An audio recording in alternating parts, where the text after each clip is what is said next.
average values.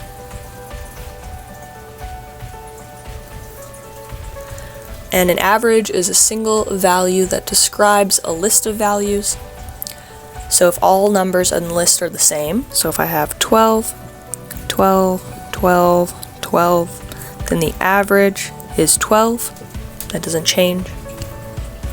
Okay, but our steps to find the average is first add all the numbers together, and then we're going to divide by the number of numbers. So our first example, we'll keep those up there, is we want to find the average of 5, 4, 12, 2, 1, 6. So first I'm going to add all the numbers. 5 plus 4 plus 12 plus 2 plus 1 plus 6 is equal to 30. And 2, I'm going to take my number 30 and I'm going to divide by the number of numbers, which is 1, 2, 3, 4, 5, 6, divided by 6. And that gives us an answer of 5. And 5 is our average. Okay, so our next example wants us to find the average of 5, 10, 20, 5, 10. So again, we're just going to add them.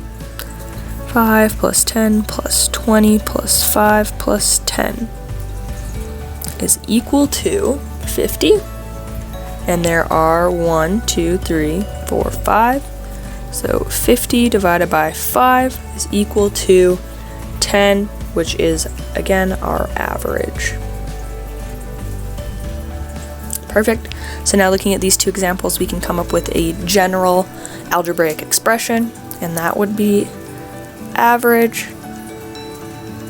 is equal to A1 plus A2 plus all the way up to AN divided by N.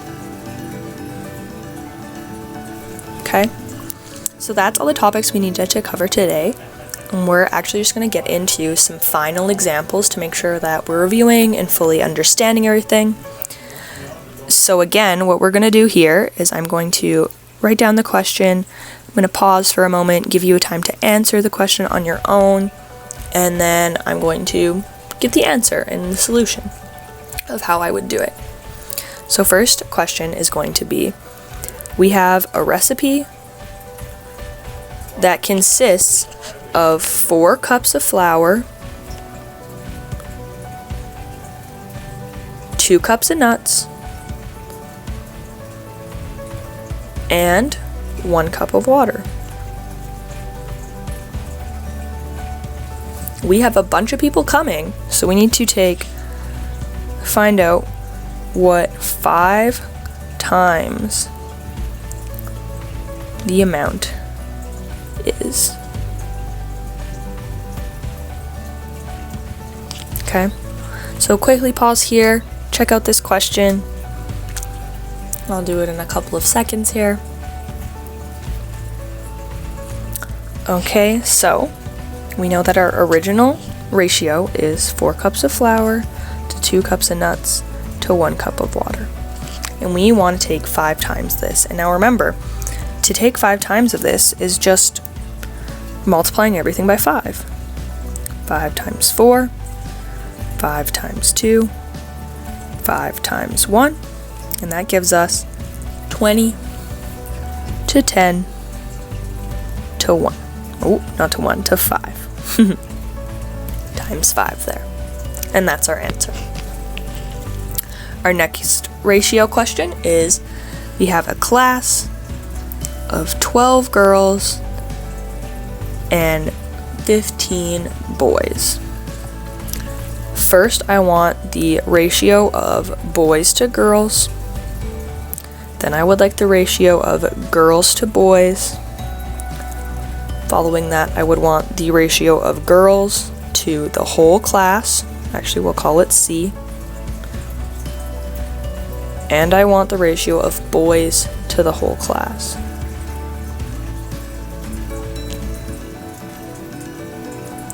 So here, remember, here I have girls, you can color code things if that helps, and here I have boys. So, boy, B, 15, 2, 12, this one again, opposite 12, 2, 15. Now when we get down here, we weren't given the class size, but if there's 12 girls and 15 boys, that can give me a class size of 27. So that means that I'm going to have 12 girls in a class of 27, and over here I have 15 boys in a class of 27. If you don't remember this, go back and watch the portion about part to part ratios and part to whole ratios near the beginning of the video. So next we're going to do an example on aviation applications. So we're going to have a pinion gear that has 25 teeth, and it's driving a spur gear, moving a spur gear that has 135 teeth. The spur gear is rotating at 230 revolutions per minute, and I want to know the speed of the pinion gear. Okay, so pause it here. Check this out for yourself. And here we go. So, the way we set this up is the number of teeth in the pinion, which is 25, over the number of teeth in the spur, 135, and that is equal to the speed of the spur over the speed of the pinion. I'm going to call it S at this point. Okay? Notice how the speed of the pinion's up here while the teeth are down there. That's because, like we stated, that they are the inverse of each other. Okay? So what do we do here? Same thing we always do. We cross multiply and divide. So I'm going to end up with 25 times S is equal to 230 times 135. And then I'm going to have S is equal to 230 times 135 over 25. And that comes out to, divided by, oh, something doesn't seem quite right here. 25 times 230. Speed of the pinion gear times speed of the pinion gear times the teeth of the pinion gear. Spur gear times, nope, that's right. So then I just gotta quickly calculate this for us.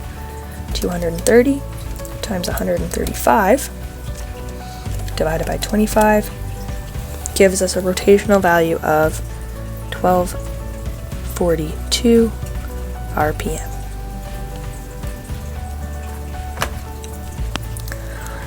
Now we're going to move on to an example of solving proportions. So the first example here is, what is 0.25, so 25 cents, as a percentage of $21? Okay, so again, I'll pause for a second, give you a chance to pause and try it yourself. But what I would do here, so I'm going to set it up as the same as I would always. 0.25 over 21. I want it as a percentage, so percentage over 100. Going to cross multiply,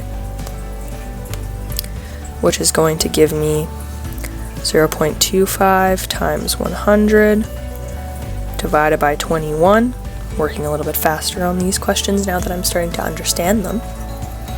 and that's going to give us a percentage that is 1.19%. Ooh, and coming back up here, I don't think we used an example like that yet, but definitely not forgetting our percent because we are something over 100, which is going to give us a percent, and the question specifically asks us for a percent, so making sure that that's in our answer. One more example here is we have a car that is traveling at 55 kilometers. That is traveling 55 kilometers, and it uses 8 liters of gas. So how many kilometers can it drive? Number of kilometers if it uses 29 liters. So again, setting this up just as we normally would, and I get 55 kilometers per 8 liters is equal to some amount of kilometers over 29 liters. We're going to cross multiply and then divide, so I get 55 times 29 divided by 8, and that gives us 199.38 kilometers. Again, make sure that we have this unit on the end here. And then last but not least, we're going to do just one more example of finding the average. So we want to find the average of 31 plus 28 plus 31 plus 30 plus 31, 28, 31, 30, 31, 30, 31, 1, 2, 3, 4, 5, 6, 7, 31 plus 30 plus 31 plus 30 plus 31. Okay, I think that's it. 1, 2, 3, 4, 5, 6, 7, 8, 9, 10, 11, 12. Yes, that's it. Whew. So, if I were to add all of this up, it should come out to 365. That's what my example I wrote down says, 365.